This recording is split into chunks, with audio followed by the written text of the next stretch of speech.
నమస్కారం. Welcome to I dream. ధర్మ మార్గం విత్ విజిత కార్యక్రమానికి స్వాగతం. ప్రస్తుతం మనతో పాటు ఉన్నారు శ్రీ శ్రీ శ్రీ ఆనంద శివకామేశ్వరి సన్నిధానం వ్యవస్థాపకురాలు శివకామేశ్వరి ఆనందమయ్య అమ్మగారు. ఇప్పుడు వారితో మాట్లాడి మరిన్ని విషయాలు తెలుసుకుందాం. అమ్మ నమస్తే. శ్రీమాత్రి నమః తల్లి. అమ్మ, దీపావళి 5 రోజుల పండుగలో భాగంగా మనకు ఆఖరి రోజున యమ ద్వితీయ అని భగిని హస్త భోజనం అని చెప్పి అంటూ ఉంటారు. అంటే ఒక రకంగా ఆ రోజున మనం నిజంగా చెప్పాలంటే రాఖీ పండుగలాగే భావించాలి అని అంటూ ఉంటారు. అసలు ఏంటి ఆ రోజు ఎలాంటి విధానాలు ఆచరించాలమ్మా? తప్పకుండా తెలియజేస్తాను. యాదేవి సర్వభూతేషు మాతృరూపేణ సంస్థిత నమస్తశ్చై నమస్తశ్చై నమస్తశ్చై నమో నమః. భగిని హస్తభోజనం. దీపావళి అంటేనే 5 రోజుల పండుగమ్మా. ఎక్కడ ధనత్రయోదశి నుంచి మొదలుపెట్టి నరక చతుర్దశి, దీపావళి, బలిపాడ్యమి, యమద్వితీయ లేదా భగిని హస్తభోజనం. ఈరోజు యముడు, సాక్షాత్ యముడు, యమునా నది తెలుసు కదా, యమున ఆయన చెల్లెలు, అందుకే ఆయన పేరు యముడు, ఈవిడ పేరు యమున. వారింటికి వెళ్ళి భోజనం చేశారని చెప్తూ ఉంటారు. అందుకే ఆయన వెళ్ళినప్పుడు చెల్లెలు చాలా సంతోషపడిపోయి రకరకాల పదార్థాలు వండి అన్నగారికి భోజనం వండి పెట్టిందట. దాన్ని పురస్కరించుకునే ఈ భగిని హస్త భోజనం అనేది మనం చేసుకుంటూ ఉంటాం. మామూలుగా కూడా అమ్మ అసలు యముడిని ఎప్పుడు మనం పూజించుకోం. ఈ యొక్క దీపావళిలోనే యమదీపం అని, అలాగే నరక దీపం అని కూడా అంటారు దాన్ని. ఇప్పుడు నరక చతుర్దశి అంటే ఏం లేదమ్మా, చాలా మంది అనుకుంటారు సత్యభామ నరకాసురుణ్ణి వధించింది కాబట్టి నరక చతుర్దశి. అది కూడా మనకి నరకయాతన లేకుండా చేసేటటువంటి పండగ కాబట్టి నరక చతుర్దశి అని చెప్పుకుంటారు. ఆ రోజు యముణ్ణి ఆరాధిస్తాం. ఈ రోజు కూడా యముణ్ణి పురస్కరించుకునే భగిని హస్త భోజనం అనేది మనకి ప్రాచుర్యంలోకి వచ్చింది. ఈ రాఖీ పండుగ అనేది మన ప్రాంతాల్లో ఇదివరకు చాలా తక్కువగా ఉండేది. ఖచ్చితంగా, ఎందుకంటే పూర్వం రోజుల్లో అమ్మ ఒక ధర్మం ప్రకారము ఆడపిల్ల ఇంటికి అన్ని రోజుల్లో వెళ్ళి భోజనం చేయకూడదని ఒక నియమం ఉండేది, పాటించేవారు కూడా. అవునవును. ఈ ఒక్కరోజు మాత్రము ఖచ్చితంగా వెళ్ళి చెల్లెలి చేతి వంట తిని వచ్చేవారు. అందుకని చెల్లెళ్ళు అన్నగారిని పిలవాలి, ఎందుకంటే ప్రతి సంవత్సరం పసుపు కుంకుమలు వాళ్ళు ఇస్తూనే ఉంటారు. అవును.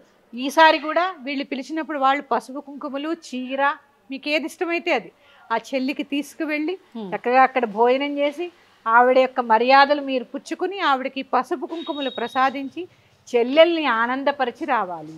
అమ్మ, చాలా మంది ఒక వెండికి సంబంధించింది ఏదైనా వస్తువు అన్న చెల్లెలకి ఇస్తే ఆ రోజు శుభం జరుగుతుంది అంటున్నారు. అది వాస్తవమా అమ్మ? లేదమ్మా, ఇది అలా ఏం లేదండి, అలా ఏం లేదు. ఇప్పుడు మీకు ఇంకో విషయం తెలుసా, ఇప్పుడు వెండి అంటే చంద్రుడికి సంబంధించిన లోహం. అవును అవును. అందరూ అలా అంటే ఇప్పుడు వెండి చాలా ఖరీదుగా ఉంది. అసలు అమ్మ ఈ లోహాలు ఏవి తీసుకురావద్దు, లేదు. హాయిగా తృప్తిగా భోజనం పెట్టండి. వస్త్రాలు మాత్రం, ఎందుకంటే మన ధర్మంలో 2 చాలా అవసరమైనవి. ఒకటి అన్నదానం, 2 వస్త్రదానం కదా. ఈ 2 చాలా ప్రాముఖ్యత కదా. అందుకని చక్కగా కడుపు నిండా రకరకాల పదార్థాలు వండి భోజనం వడ్డించండి. అలాగే అన్నగారికి చెల్లెలు అన్నగారికి బట్టలు పెట్టాలి, అలాగే అన్నగారు చెల్లెలికి కూడా బట్టలు పెట్టాలి. అందులోనూ పుట్టింటి నుంచి అంటే ఖచ్చితంగా ఆడపిల్లకి గాజులు, పసుపు, కుంకుమ, పువ్వులు ఇవన్నీ అందాలి కాబట్టి అందాలి కదమ్మా. ఖాళీ చేతులతో ఎప్పుడు ఆడపిల్ల దగ్గరికి వెళ్ళకూడదు. ఓ పండో ఫలమో తీసుకుని వెళ్ళాలి. ఎందుకంటే పైకి చెప్పకపోయినా కనీసం ఏమైనా తెచ్చారు, ఎందుకంటే అమ్మ ఏమీ ఆశించదు, ఆ పసుపు కుంకుమలు తెచ్చారో లేదో అని చెప్పి ఎదురు చూస్తూ ఉంటుంది. కాబట్టి ఆడబిడ్డ ఆ పసుపు కుంకుమ, ఒక చీర మీ స్తోమతను బట్టి తీసుకువెళ్ళండి. అలాగే వీరు కూడా చక్కగా అన్ని పదార్థాలు చేసి ప్రేమగా, మా అన్నయ్య ఏం తేలేదు అని అనుకోకుండా పండు తెచ్చిన ఆనందంగా పుచ్చుకుని చక్కగా వండి ప్రసాదం చక్కగా అన్నగారికి పెట్టి మీరు కూడా భుజించండి.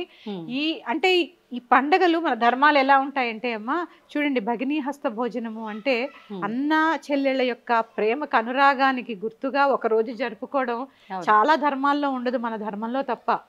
అంత అందుకనే మన ధర్మం సనాతనమైనది, ఎల్లప్పుడూ సనూతనమైనది.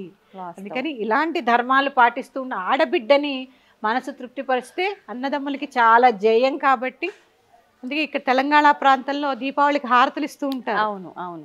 అక్కడ కూడా అన్నా చెల్లెల యొక్క ప్రత్యేకత కదా అదంతా కూడా. ఇలాంటివి మన ధర్మంలోనే ఉంటాయి కాబట్టి ఆ ధర్మాన్ని పాటించవలసిన బాధ్యత మనది కదమ్మా. ఈ రాఖీ ఇవన్నీ కూడా ఇప్పుడిప్పుడు వచ్చినవి. అందుకని ఈ యమద్వితీయ అనగా భగిని హస్త భోజనాన్ని అన్నా చెల్లెళ్ళు ఉన్న వాళ్ళు ఖచ్చితంగా పాటించండి. చాలామంది మేము ఇద్దరమే ఆడపిల్లండి, మాకు అన్నలు లేరు, ఏం చేయాలి? ఉన్న వాళ్ళని పిలుచుకోండి, పెద్దనాన్నగారు అబ్బాయో లేకపోతే పిన్ని కొడుకో, లేదా మీ చెల్లినే పిలుచుకొని చక్కగా భోజనం వడ్డించండి. ప్రేమాభిమానాలు అనేవి చాలా ముఖ్యము. దానికి వెలకట్టేటటువంటి పరిస్థితి ఎవ్వరికీ మనం చేయలేం కాబట్టి అన్యోన్యంగా ఉండమని చెప్పడానికే ఇవన్నీ అమ్మ. ఆ రోజు చక్కగా భగినీ హస్త భోజనాన్ని చెల్లెలి ఇంటికి వెళ్ళి చేసుకోవడం అనేది చాలా చాలా మంచిది. కార్తీక మాసం ప్రారంభం అవబోతోంది. అయితే ముఖ్యంగా కార్తీక మాసం అనగానే ఇదంతా కూడా ఆధ్యాత్మికానికి సంబంధించిన ఒక మాసంగా మనం విశేషంగా చెప్పుకుంటాం. మరి అసలు ఈ మాసం యొక్క ప్రత్యేకత ఏంటి, మాసం అంతా ఆచరించాల్సిన విధానాలు ఏంటో తెలియజేయండి. తప్పకుండా తెలియజేస్తాను. యాదేవి సర్వభూతేషు కాంతి రూపేణ సంస్థిత నమస్తశ్యై నమస్తశ్యై నమస్తశ్యై నమో నమః.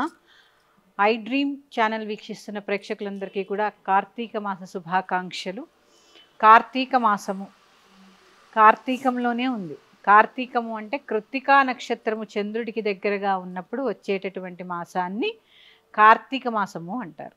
ఈ కార్తీక మాసంలో చాలా శ్రేష్టమైనవి స్నానములు, దీపారాధన, అలాగే తులసి పూజ, ఉపవాసాలు. ఒకటేంటి, చాలా విశేషాలు ఈ కార్తీక మాసంలో ఉన్నాయి. ఒక్కొక్కటిగా తెలుసుకునే ప్రయత్నం చేద్దాం. ముందుగా స్నానం. ప్రదోషకాలం నుంచి అంటే దగ్గర 3:30 నుంచి 5:30 లోపల స్నానాది కార్యక్రమాలు ఖచ్చితంగా పూర్తి చేసుకుని తీరాలి. అందుకే దీపావళి నాడు చూడండి, అభ్యంగన స్నానం కూడా ప్రదోషకాలంలో జరగాలని చెప్తారు. ఎందుకంటే ఈ మాసం అంతా కూడా తిలలలో లక్ష్మీదేవి, జలంలో గంగాదేవి నివాసం ఉంటారు. అందుకే స్నానానికి అంత ప్రత్యేకత. మనం ప్రత్యేకించి గంగానది దాకా వెళ్లాల్సిన పని లేదు. మామూలుగా నిత్య స్నానం చేసినప్పుడు శ్లోకం చదువుకుంటాం కదా, గంగే చయమునే చైవా గోదావరి సరస్వతి నర్మదే సింధు కావేరి జలేస్మిన్ సన్నిధం కురు అని చదువుకుంటాం. కానీ ఈ మాసంలో ప్రత్యేకంగా జలమునందు గంగాదేవి ఉంటుంది. అందుకని ప్రదోష సమయంలో అంటే ఉదయము 3:30 నుంచి 5 గంటల సమయం, 5:30 వరకు అనుకోండి, 5:30 వరకు కూడా చక్కగా అమ్మవారు, ఆ గంగా అమ్మవారు అందులో కొలువై ఉంటారు. అందుకని చక్కగా స్నానం చేయడం ద్వారా మనసు శరీరము కూడా శుద్ధి అవుతాయి. స్నానం కూడా చల్లటి నీళ్ళతోటే చేయాలంటూ ఉంటారు కదమ్మా ఎక్కువగా, అంటే వేడి నీళ్ళతో కాకుండా. అవునమ్మా, అందుకే తెల్లవారుజామున స్నానం. ఎందుకంటే తెల్లవారుజాము నీళ్ళు మరీ చల్లగా ఉండవు, మరి నులివెచ్చగా గోరువెచ్చగా ఉంటాయి. అందుకని ఎప్పుడూ చన్నీళ్ళ స్నానం ఎప్పుడూ శ్రేష్టం, ఏ కాలమైనా శ్రేష్టము. కానీ ఆరోగ్యరీత్యా కొంతమంది చేయలేని వాళ్ళు అలా ఏం లేదమ్మా. ఎందుకంటే ఇప్పుడు ఇలా చెప్పాను అనుకోండి, రేపటి నుంచి చన్నీళ్ళ స్నానం మొదలు పెడతారు. అవునవును. ముఖ్యంగా స్త్రీలకి ఈ మాసంలో చెప్పేటటువంటి సూచన, మొదటి రోజు అంటే బుధవారం నుంచి కార్తీక మాసం మొదలైంది కాబట్టి బుధవారం రోజు చక్కగా తల మీద నుంచి స్నానం చేసుకుని మళ్ళీ సోమవారం కానీ పౌర్ణమి ఇలాంటి తిథుల్లో మాత్రమే చేయండి తప్ప కంఠ స్నానం స్త్రీలకి చాలు. తలమించి చేయవలసిన పని లేదు. కార్తీక సోమవారం కూడా పసుపు రాసుకుని మీకు ఓపిక లేకపోతే స్నానం చేస్తే తల స్నానం చేసినంత ఫలితం స్త్రీలకు ప్రత్యేకంగా. కంఠ స్నానం చాలు స్త్రీలకు కూడా. నదీ స్నానానికి వెళ్ళినప్పుడు చక్కగా దానికి నియమాలు పాటించాలి కాబట్టి భార్యాభర్తలు కలిసి వెళ్ళడము, సంకల్పం చెప్పుకోవడము, అక్కడ కూడా పసుపు రాసుకునే నదిలో స్నానం చేయాలి. ఎందుకనమ్మా పసుపు ఎందుకు రాసుకోవాలి అసలు మొహానికి? పసుపు అంటే అమ్మా అసలు శుద్ధి కదా. పసుపు మామూలుగానే ఎలాగా యాంటీబయాటిక్. చూడండి, ఏదైనా కొంచెం ఇలా ఏదైనా మనకు తెలియని మైలా ఏదైనా జరిగిన పసుపు నీళ్ళు చల్లండి అంటారు. అంటే శుద్ధి. అక్కడ ఏంటి, ఆ ప్రాంతం అంతా పసుపు వల్ల శుద్ధి. అంటే పసుపు ఎలా ఉద్భవించింది అంటే నందీశ్వరుడి కొమ్ము నుంచి ఉద్భవించిందని చెప్తూ ఉంటారు. పసుపు కొమ్ము నందీశ్వరుడు, ఆ కొమ్ము అని అందుకే అంటారు దాన్ని. అందుకని అదంతా ఒక కథ ఉంది, తర్వాత చెప్పుకునే ప్రయత్నం చేద్దాం. పసుపు ప్యూరిటీ. స్త్రీలు కనుక అలాగే యాంటీబయాటిక్ కాళ్ళకి రాసుకోవడం, మనం దేహానికి రాసుకుని స్నానం చేయడం వల్ల రకరకాల వ్యాధులు అనేవి వ్యాపించకుండా ఉంటాయి. అది కూడా అందుకని పసుపు రాసుకోవడం వల్ల ముఖ్యంగా స్త్రీలు ఏంటమ్మా, చాలా ఇంట్లో ఎన్ని బాధ్యతలు ఉంటాయి, రోజు తలస్నానం చేసి తల తడుపుకుంటూ ఉంటే ఎలాగ జలుబులు జ్వరాలతో పడుకుంటారు. అంతే, ఇంకా పూజలు ఏం చేస్తారు. అందుకని కంఠ స్నానం చేసుకోండి. అలాగే ముఖ్యంగా దీపారాధన, స్నానము దీపారాధన కూడా ప్రదోషకాల సమయంలో పూర్తయిపోవాలి. 5:30 లోపు ఖచ్చితంగా పూజ కూడా. తులసి దీపారాధన, ఆ తర్వాత గుమ్మం దగ్గర దీపం పెట్టుకోవడం, ఇవన్నీ కూడా 5:30 లోపు పూర్తయిపోవాలి. లేదు 5:30 లోపు చేయలేకపోతే ఉదయం నిత్య దీపారాధన చేసుకుని సాయంత్రం ప్రదోషకాల సమయంలో దీపారాధన, శివాభిషేకం చేసుకోవడం కూడా చాలా ఉత్తమం. ముఖ్యంగా ఈ సమయంలో అరుణాచలేశ్వరుని తలుచుకోవడం చాలా మంచిది. మాసం అంతా కూడా. ఎందుకు అంటే ఈ ఈ మాసం అంతా కూడా మనం ఏమి వెలిగిస్తాము? దీపాలు వెలిగిస్తాం. దీపాలు అంటే ఏంటి? అగ్ని. అగ్ని. అరుణాచలేశ్వరుడు ఎవరు? అగ్నిలింగం. పంచభూతాల్లో అగ్నిలింగం. అసలు అరుణాచలం అంటే ఏంటో తెలుసుకుందాం. అచలము అంటే కదలనిది, అరుణము అంటే కదిలేది, అంటే చైతన్యము.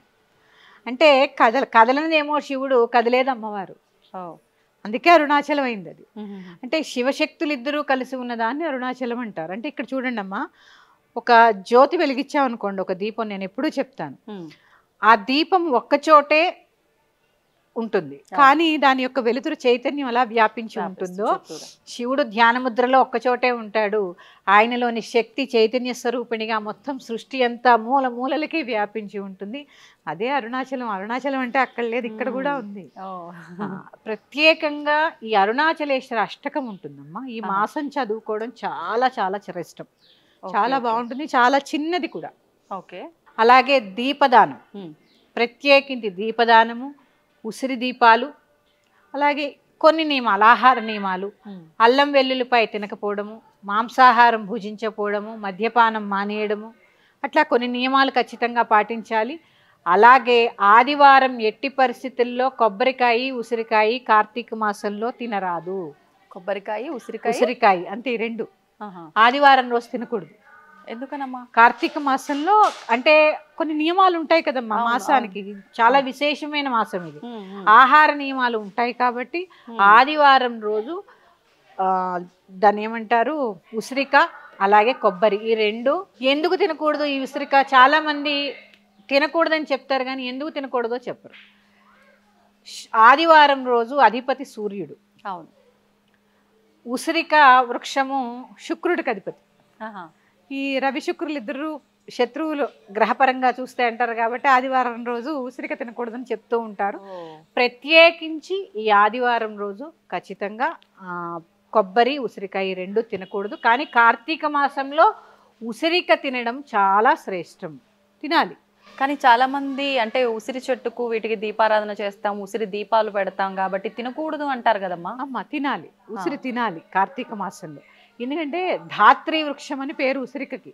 అంటే భూదేవి యొక్క శక్తి అంతా ఉసిరికలో ఉంటుంది. అంటే అందరి దేవతలు కొలియ ఉంటారు. మాకు చెట్టు మీద లక్ష్మీనారాయణులు, కాండంలో శివపార్వతులు, ఇట్లా ఆ ఉసిరి చెట్టే చాలా ప్రత్యేకత. ఒక్క కారం తప్ప అన్ని రుచులు ఉంటాయి ఉసిరికాయలు. అవును, తీపి, వగరు, పులుపు అన్ని ఉంటాయి. షడ్రుచుల్లో కారం తప్ప అన్ని రుచులు కలిపి ఉన్నది, చేదు కూడా ఉంటుంది. అది ఉసిరికాయ యొక్క గొప్పతనం. ఏ వృక్షానికి ఉండదు అలాగా, ఏ కాయకి ఉండదు. అందుకని ఉసిరికాయ చాలా శ్రేష్టము. అలాగే ఉసిరి దీపాలు పెట్టుకోవడం కూడా చాలా ఉత్తమం. మనం ఇంతకు ముందర ఎపిసోడ్లో మాట్లాడుకోవడం జరిగింది అసలు కార్తీక మాసంలో మనం ఎటువంటి విధానాలు ఆచరించాలి అని చెప్పి మనం కొంతవరకు మాట్లాడుకున్నాము. ఇంకా ఎటువంటి విశేషాలు మనం పాటిస్తే బాగుంటుంది? దాంతోపాటు మీరు అష్టకం గురించి కూడా, అరుణాచల అష్టకం గురించి కూడా చెప్తానన్నారు. మనకు అందులో సమయం సరిపోలేదు, మరి దీంట్లో దాని గురించి వివరించండి. తప్పకుండా తెలియజేస్తాను. యాదేవి సర్వభూతేషు శక్తి రూపేణ సంస్థిత నమస్తస్యై నమస్తస్యై నమస్తస్యై నమో నమః. కార్తీక మాసము చాలా విశేషమైన మాసం అమ్మ. ముఖ్యంగా ముందు చేయకూడదు చెప్పుకుందాం. ఈ మాసంలో శివకేశవ భేదం చూపించరాదు. శివకేశవుల్ని ఇద్దరినీ అర్చించుకోవాలి. ఎందుకంటే శివాయ విష్ణురూపాయ విష్ణురూపాయ శివహే శివశ్చ హృదయం విష్ణు విష్ణుశ్చ హృదయం శివ. మా చిన్నప్పుడు గుడికి తీసుకెళ్తే ఇది చెప్పించేవారమ్మా. శివాలయంలో విష్ణుమూర్తికి నమస్కారం చేసుకునేమనేవారు మా నాన్నగారు, విష్ణాలయానికి వెళ్తే శివుణ్ణి తలుచుకునేమనేవారు. అంటే ఆయన హృదయంలో ఈయన, ఈయన హృదయంలో ఆయన ఉంటారట. వాళ్ళకిద్దరికి ఏం భేదం లేదు. ఆ భేదం చూపడం కూడా చాలా దోషము. ఆ శివకేశవ భేదం చాలా చూపించడం చాలా పాపం. అంటే పుట్టగతులు ఉండవు అనమాట ఒక రకంగా చెప్పాలి అంటే. శివకేశవ భేదం ఎట్టి పరిస్థితుల్లో ఈ మాసంలో చూపరాదు. ఎందుకంటే చూడండి, ఈ మాసాన్నంతా కూడా కార్తీక దామోదరుడిని అర్చించుకుంటూ ఉంటాము. పైగా శివుడు ఈ మాసంలో కార్తీక త్రయంబకేశ్వరుడని, అలాగే విష్ణువు కార్తీక దామోదరుడని పిలుస్తూ ఉంటాం. అలాగే శివాభిషేకాలు ఎంత శ్రేష్టమో, శివాలయాల్లో ఎన్ని పూజలు జరుగుతాయో అలాగే నారాయణ పూజ చూడండి, ఏకాదశి, ద్వాదశి, తులసి కళ్యాణం, తులసి పూజ, తులసి దీపారాధన, ఇలా చాలా విశేషం అండి. అందుకని ఎప్పుడు కూడా ఈ మాసంలో మీరు విత్తప్పుడు ఏం చేశారో ఏం లేదో తర్వాత విషయం, కానీ కార్తీక దామోదరుణ్ణి కార్తీక త్రయంబకేశ్వరుని కూడా ఈ మాసంలో అర్చించుకోవాల్సింది. ఇక దీపారాధన మొట్టమొదటిగా చేయవలసింది తులసి దగ్గర. తులసి దగ్గర చేసిన తర్వాతే మిగిలిన చోట్ల దీపారాధన చెయ్యాలి. పూజా మందిరంలో కూడా తులసి మొక్క ఉంటుంది కదా మన ఇంటి దగ్గర. ముందు స్నానం చేయగానే తులసి పూజ చేసుకున్నాకే దీపారాధన చేయాలి ఈ మాసంలో. ఎందుకంటే దీపాలు ప్రత్యేకం కదమ్మా ఈ మాసం అంతా కూడా. ఆ దీపాలు కూడా శ్రేష్టమైన ఉపయోగించండి. మహా అయితే 1 నెల డబ్బులు ఖర్చు పెడతారు అంతే. అంతే శ్రేష్టమైనవి. ఎందుకంటే ఆవు నెయ్యి మనకి ప్యూర్గా దొరుకుతుంది లేదు కాబట్టి నువ్వుల నూనె, ఆడించిన నువ్వుల నూనె తెచ్చుకుని మళ్ళీ ఎన్ని ఒత్తులు వేయాలి, సాధ్యం త్రివర్తి సంయుక్తం 3 ఒత్తులు వేసి చక్కగా దీపారాధన చేసుకోండి. తులసి దగ్గర దీపారాధన చేసుకుని తులసి పూజ చేసుకుని నివేదన చేసుకుని చక్కగా కార్తీక దామోదరుని అర్చించుకుని లోపలికి వచ్చి నిత్య పూజ చేసుకోండి. ఉదయం చేసేస్తున్నారు అంటే పొద్దున్నే అభిషేకం చేసేసుకోండి అమ్మా. చాలా ఏమీ రాదు మీకు. ఓం నమ శివాయ పంచాక్షరి మంత్రంతో చక్కగా అభిషేకం చేసుకోవచ్చు. ప్రదోష కాలంలో ఉదయం కుదరలేదు, మీ ఇంట్లో శివలింగం ఉంటే ఖచ్చితంగా శివుడి మీద కాసిన నీళ్లు పోసి ఒక బిల్వపత్రాన్ని సమర్పించండి. చాలా ఎందుకంటే మనం శ్రావణ మాసంలో చెప్పుకున్నాం ఒక ఎపిసోడ్లో, మీకు గుర్తులేదు. సంపద అంతా కూడా శివాధీనం. సంపద కావాలి అనుకున్న వారు శివుణ్ణి అర్చిస్తే ఈ నెల్లాళ్ళు చక్కటి సంపద కలుగుతుందమ్మా. దీపంలో లక్ష్మి కొలువై ఉంటుంది. ఈ నెల రోజులు చక్కగా క్రమం తప్పకుండా దీపారాధన చేయడం వల్ల కూడా లక్ష్మీ కటాక్షం కలుగుతుంది. అందుకే కొన్ని నియమాలు, ఆహార నియమాలు, అల్లం వెల్లుల్లి తినకపోవడం, మసాలాలు తినకపోవడం. ఎందుకంటే ఈ మాసం కూడా చూడండి సాయంత్రము పగలు తక్కువ ఉంటుంది, చీకటి తొందరగా అయిపోతుంది, ఆహారం అరగడం కూడా కష్టం. అందుకే ఉపవాసాలు ఎక్కువ ఈ మాసంలో. అంటే ఏవైనా కూడా మన ధర్మాన్ని, మన ప్రకృతిని అనుసరించే ఉంటాయి కదా మన ధర్మాలన్నీ కూడా. ఈ మాసంలో బ్రహ్మచర్యం పాటిస్తే కూడా చాలా మంచిది. అలాగే ఉపవాసాల దగ్గరకు వచ్చేసరికి చాలా మంది కార్తీక నక్తాలను చేస్తూ ఉంటారు. అవునమ్మా. నక్తాలంటే పొద్దున్నంతా ఉపవాసం ఉండి సాయంత్రం నక్షత్ర దర్శనం చేసుకుని రాత్రి భోంచేస్తూ ఉంటారు. ఇది ఒక నియమం, అది మీ ఇష్టం. అది మొదటి రోజు సంకల్పం ఏం చెప్పుకుంటే దాని ప్రకారంగా మీరు చేయొచ్చు. అలాగే ఆహార నియమాలు చెప్పాను చేయకూడని వాటిల్లో. అలాగే బ్రహ్మచర్యం పాటిస్తే చాలా మంచిదని కూడా నేను చెప్పాను. ఇక చివరిది, మగవారు కూడా దీపారాధన చేయాలి ఈ మాసంలో. కేవలం స్త్రీలకే కాదండి, మగవారికి కూడా దీపారాధన అవసరము. ఐశ్వర్యం ఒక ఆడవాళ్ళకే కాదు కదా. చాలా మంది శివాభిషేకం చేస్తే ఏం వస్తుందండి, పుణ్యమే వస్తుంది. కాదండి, పుణ్యంతో పాటు చక్కగా లక్ష్మీ కటాక్షం కూడా కలుగుతుంది శివుడికి బిల్వార్చన చేయడం ద్వారా. అలాగే చాలా మందికి అపోహ ఉంది, శివాలయాల్లో ప్రసాదం తీసుకోవచ్చా? ఈ మధ్య కొత్తగా వింటున్నాం శివాలయాల దగ్గర ప్రసాదం తీసుకుంటే దెయ్యాలు భూతాలు పడతాయి. అదంతా శుద్ధ అబద్ధం. చక్కగా తీసుకోండి. కానీ ఈ చండీశ్వరుడికి కోపం వస్తుంది మనం శివాలయం నుంచి ప్రసాదం తీసుకొని వస్తే అని అంటూ ఉంటారు కదా. అందుకే ఒక కొబ్బరికాయ కొట్టామనుకోమ్మా, ఓ చెక్క చండీశ్వరుడికి పెట్టాలి, ఓ చెక్క మనం తెచ్చుకోవాలి. ఓకే, ఒక చెక్క అక్కడ పెట్టి మొత్తం తెచ్చుకోవద్దు. అవును, ఒక చెక్క అక్కడ పెట్టి ఒక చెక్క మనం తెచ్చుకోవాలి అంతే తప్ప దెయ్యాలు భూతాలు ఏమీ పెట్టవు. తీర్థం ఇస్తే తీసుకోండి. అంటే ఉపవాసంలో ఉన్నప్పటికీ తీర్థ ప్రసాదాలు తీసుకోవచ్చు అంటారా టెంపుల్లో? ఉపవాసంలో ఉన్న తీర్థం తీసుకోవాలి. ఓకే, భగవంతుడి తీర్థ ప్రసాదాలు తిరస్కరించరాదు. భగవత్ కటాక్షం అక్కడే కదమ్మా మనకి దొరికేది. అవును అవును, ఆయన దగ్గర ఉంది. ఎంత ఎనర్జీ ఉంటుంది వాటికి, ఆ నీటికి కానీ ఆ ప్రసాదానికి కానీ. ఆయన భుజించిన కొబ్బరి చెక్క మనం తింటున్నామంటే ఇంకెంత ప్రసాదం. అందుకని చక్కగా ప్రసాదాలు తీసుకోండి. ఈ మాసంలో ఒక చిన్న పరిహారం కూడా చెప్తాను. చాలా మంది ఆర్థిక ఇబ్బందులతో ఇబ్బంది పడుతూ ఉంటారు. అలాంటి వారు ఈ 30 రోజులు ప్రదోష కాలంలో శివాభిషేకం చేసుకుని బిల్వ వృక్షం కింద కూర్చుని శ్రీ సూక్త పారాయణ చేయడం ద్వారా పరిపూర్ణమైనటువంటి లక్ష్మీ కటాక్షం లభిస్తుంది, సంపద కలుగుతుంది. చాలా రకాలైనటువంటి ఆర్థిక ఇబ్బందుల నుంచి విముక్తి కలుగుతుంది. మారేడు బిల్వ వృక్షం కింద గుళ్ళల్లో ఉంటుంది. ఇప్పుడు కూడా ఇంట్లో కూడా పెంచుకుంటున్నారు. ఒక వృక్షం ఉంటే చాలు, దాని కింద కూర్చొని దాని పక్కనైనా కూర్చుని చక్కగా శ్రీ సూక్త పారాయణ చేయడం చాలా శ్రేష్టం.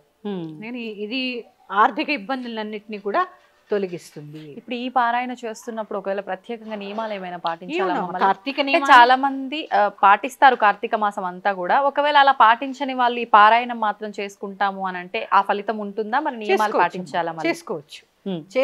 కాకపోతే ఆహార నియమాలేనమ్మా. సాత్వికమైన ఆహారం భుజించడం, కొన్ని కావాలంటే కొంచెం కష్టపడాలి కదా, అందుకని సాత్వికమైన ఆహారాన్ని భుజించడం. సాయంత్రం రాత్రి చదువుకోమన్నాను కాబట్టి ఒక దీపారాధన చేయడం ఆ బిల్వ వృక్షం దగ్గర, ఇది చాలా శ్రేష్టము. మీ అందరికీ కూడా చాలా సులువుగా చదువుకునేటటువంటి అరుణాచల అష్టకాన్ని నేను చదివి వినిపిస్తాను. చక్కగా చదువుకోండి, మీకు అందరికీ గూగుల్లో కూడా దొరుకుతుంది ఇది. దర్శనాదభ్రః సదసి జననాత్ కమలాలయే కాశ్యాంతు మరణాన్ముక్తిః స్మరణాదరుణాచలే కరుణాపూరితాపాంగం శరణాగతవత్సలం తరుణేందుజటామౌళిం స్మరణాదరుణాచలం సమస్తజగదాధారం సచ్చిదానందవిగ్రహం సహస్రరథసోపేతం స్మరణాదరుణాచలం కాంచనప్రతిమాభాసం వాంఛితార్థఫలప్రదం మాం చ రక్షసురాధ్యక్షం స్మరణాదరుణాచలం బద్ధచంద్రజటాజూటం అర్ధనారీకళేబరం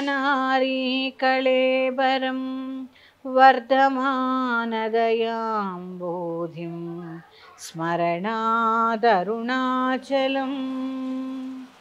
కాంచనప్రతిమాభాసం సూర్యకోటిసమప్రభం బద్ధవ్యాఘ్రపురీధ్యానం స్మరణాదరుణాచలం